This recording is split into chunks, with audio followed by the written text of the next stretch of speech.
Welcome to Module 1 on Political Economy Historical Evolution. The focus of political economy is deep-rooted in the history of economic thought, where the principles of materialism, capitalism, and the Marxian and the Lenin's philosophy will be dealt with. This political economy module is basically looking into the historical foundations of economic philosophies, how the transition occurs in the societal structure, and how can we invite the concepts of feudalism and also a market-oriented economic structure. First of all, we look into the methods of historical materialism. By historical materialism, we mean the origin of the capitalistic society and how the capitalistic society has emerged over the decades. This gets into the relationship between the societies, the interpersonal relationships, and the creation of the class struggle. So thereby we go for a critical appraisal of this issue of materialism, which goes into the understanding of different natures of the societal classes and also the class struggle. Further, the formation of industrialized capitalist societies, which thereby gets fabricated within a social phenomena. And that is also deep-rooted in the economic thought. When we go by the further discussions on the theory of historical materialism, we actually mean by different modes of production. These modes of production can be primitive, can be feudal, can be market-oriented, or it can be modern with the entry of the modern corporations. So accordingly, the different modes of production have changed over time with the different phases of economic developments. Thereby, we actually consider the term class structure or the class analysis. So this is absolutely an internal structure where the class struggle is considered, how the interpersonal relationships are going on, and how they have deteriorated or progressed over time. So actually, historical materialism is deep-rooted as a social phenomena, and that is what Marx has always pointed out. Referring to the other further philosophies of the Marx approach, we thereby consider the contradictions that occur in a society because of the theory and the practice. Because in the practice we observe somewhere there is a capitalism, somewhere there is a feudalism, or a mixture of both. Thereafter we contribute to the understanding of the past and the present, because the historical foundations are even practiced in the today's context. Now we are actually introducing a very important term, dialectical materialism. So by dialectical materialism, we refer to the concept building, the structures of operations, and the relationships which are done across the different societies. This goes by to get into a very much depth picture about the different assets of capitalism, explaining the dynamics of their mode of production, and how capitalism has existed over a few time periods. This basically boils down to some other modern approaches of historical materialism. First of all, looking into the mutual interdependence among the social relations, among the historical changes that have occurred over time. Then we want to go by the individual choice, because individuals should be given the freedom to raise their opinions and to decide and to make a decisive power. So thereby, in the course of historical development, the individual choices are given a higher priority, and the relationships of the production are also determined within the class structure. So by historical materialism, we are actually analyzing the different aspects.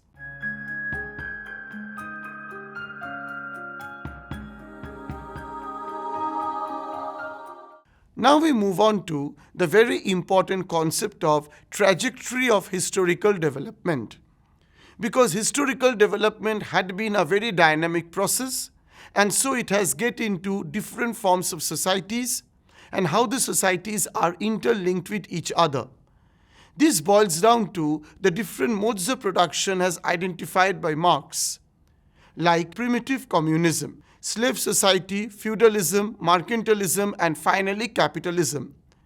And also Marx have actually highlighted on the labor theory of value, which calls for the surplus.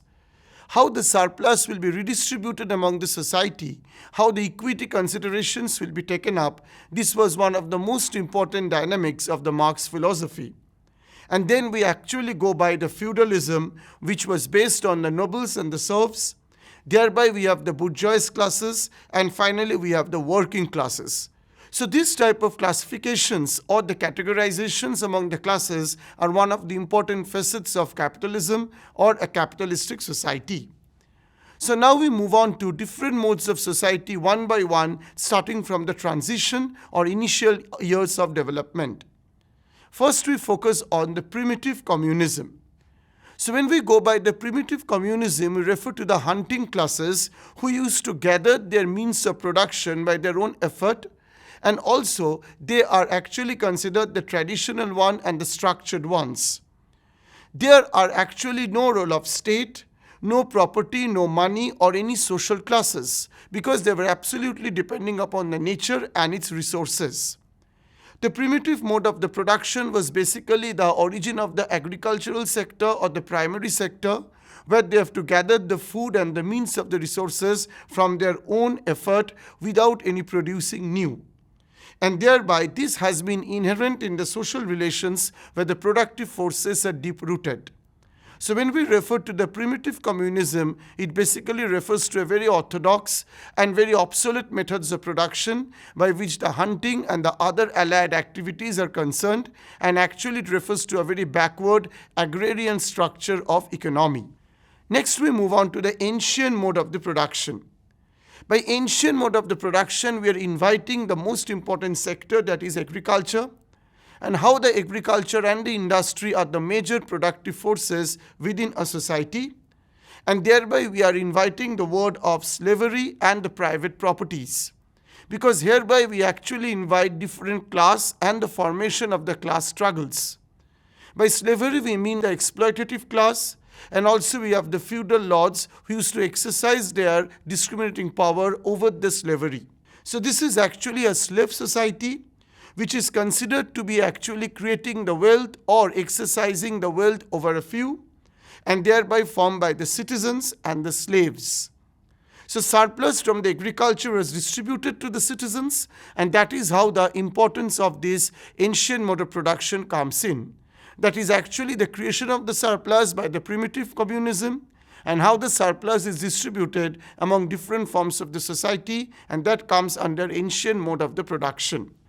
After the second stage, which is the ancient mode, we refer to the feudal mode of the production. Feudal mode of the production are very much near to the stages of maturity, because this is also a matter of progression. This emerged from the slave society, particularly after the collapse of the Roman Empire. So by the feudal lords we mean the nobilities and also the exploitative classes, or who are finally defined as the capitalist classes.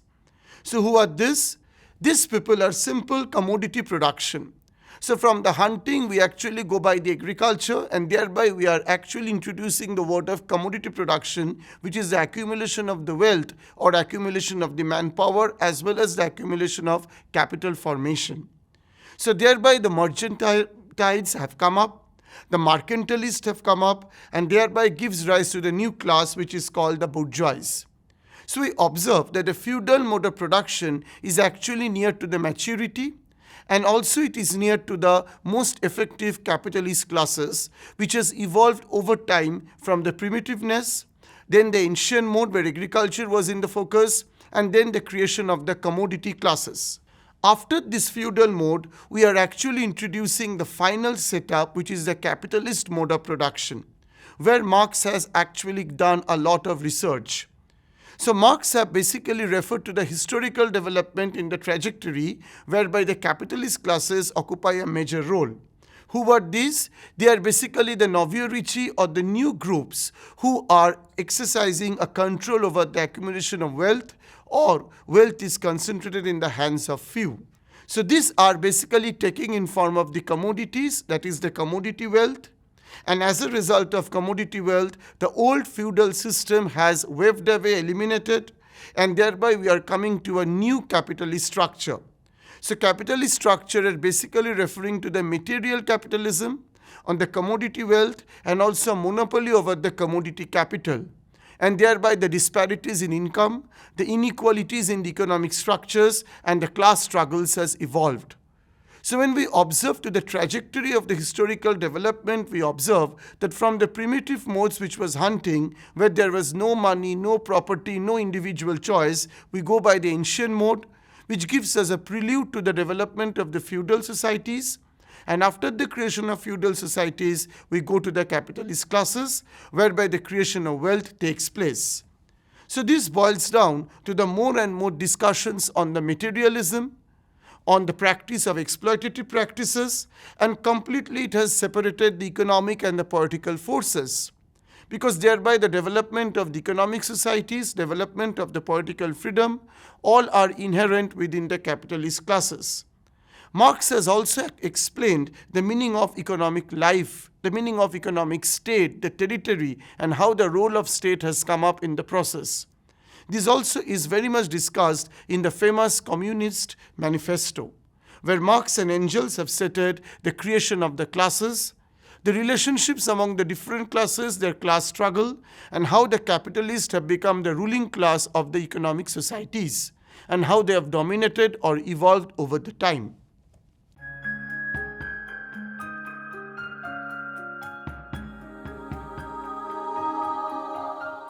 Now we focus on the transition from feudalism to capitalism. Whenever we are referring to the term feudalism, is a socio-political and economic system which has emerged earlier in Europe, and it actually refers to the creation of the societies for more than 6 centuries. Basically, feudalism is a culmination of different forces which are social and economic. It actually brings in the concept of feudalism in a newer form. This is the beginning of economic development in the field of trade and commerce. So with the advent of the creation of economic societies and also the growth of materialism and accumulation of wealth, it is very necessary to engage in the fundamentals of economic trade, finance, and commerce. This boils down to the Renaissance or the Reformation that promote trade, commerce, and symbolized the transition from feudalism to capitalism. So whenever we were discussing about the feudal societies and how the feudal societies had led to the capitalist classes, it was basically done by the engagement in the trade and the commerce and other related industrialized structures. So it actually leads to the creation of capitalism and feudalism.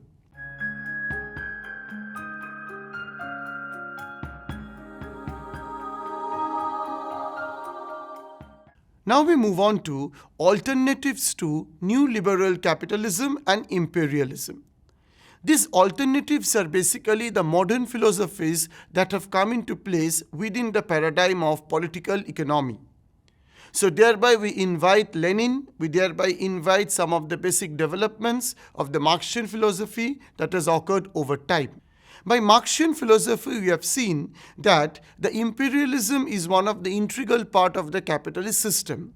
Imperialism in the sense of the concept of historical materialism that has been created. Thereby we go by the growth of monopolies over the world economy.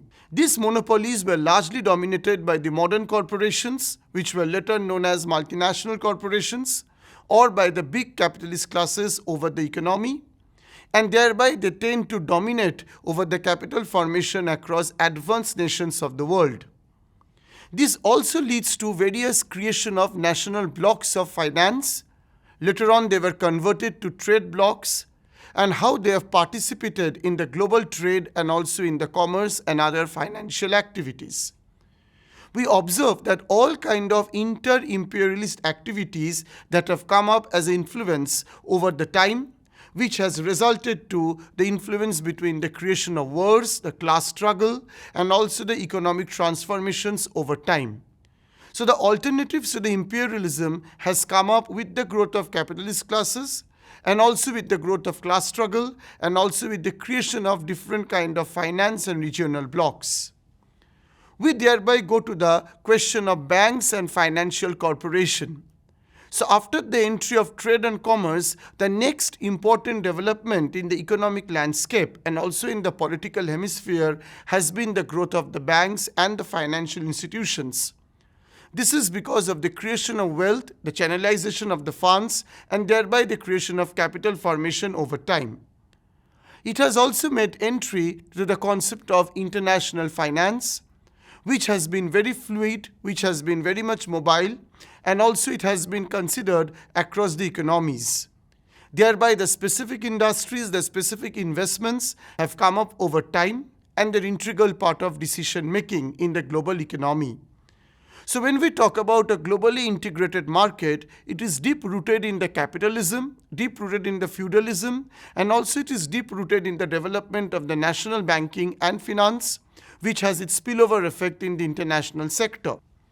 When we refer to the economic and the political dynamics of the world economy, we also have to point out on the socialization, because socialization is a regional or a local concept which thereby looks into the role of state in a market-oriented or in a global economy. It also invites the concept of socialism. So socialism refers to a public ownership of assets rather than the ownership by the monopoly or by the accumulation of wealth in the hands of few. This basically goes into the Soviet model, which has propagated the socialism and the creation of the socialist classes. For example, India had adopted the Soviet model in the initial years of economic development of 1950s, whereby public sector units were given the commanding heights of the economy to dominate and exercise its power, despite the advanced nations follows capitalist mode of production. So that is how socialism coexisted with the capitalist framework of the global economy. So we find out the state-owned enterprises, and thereby the decisive power is given to them over the economic and the political wealth that had been created over time. Public ownership has become one of the crucial norms of the 21st century, and thereby state ownership has become a material role. These are some of the alternatives that are given to the capitalism, because only capitalism may not take care of the welfare of the society or of the means of the production. So this definitely calls for socialism or public ownership of assets. Moreover, when we look by the Soviet Union, we look by the different modes of production.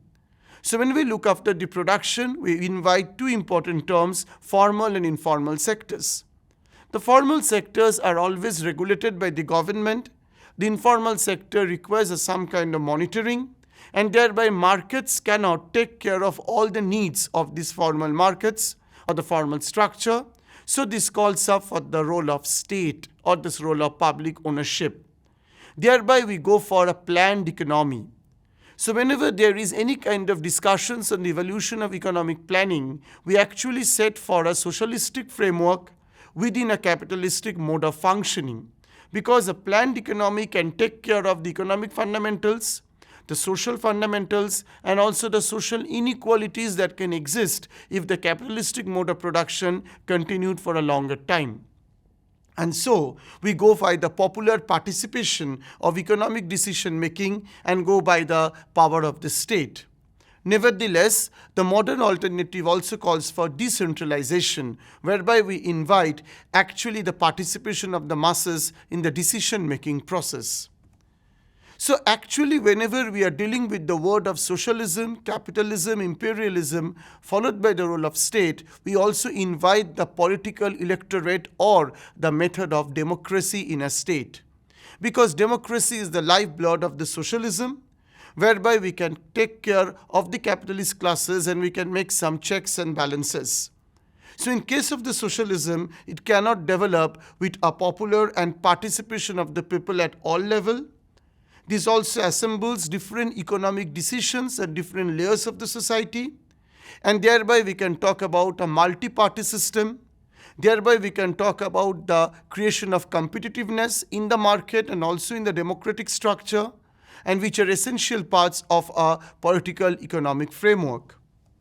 So this demarcation between the state and the ruling party and the capitalist classes are very much important, and they needs to be institutionalized.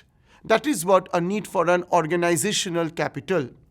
So when we talk about an organizational capital, we actually refer to setting up of objectives, setting up of a socialism, the role of a state, but nevertheless within the framework of a market-oriented economy whereby the creation of wealth and the socialist democracy can come up.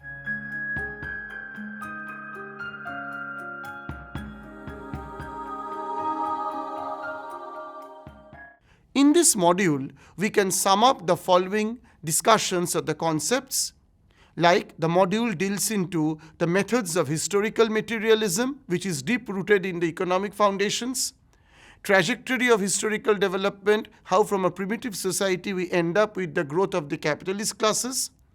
Then we have the feudalism to capitalism, because in the concentration of power and in the development of the banks, trade, commerce and finance. And finally, the alternatives to the capitalism in terms of the socialist democracy, in terms of the public ownership of assets and the institutionalization of a planning structure.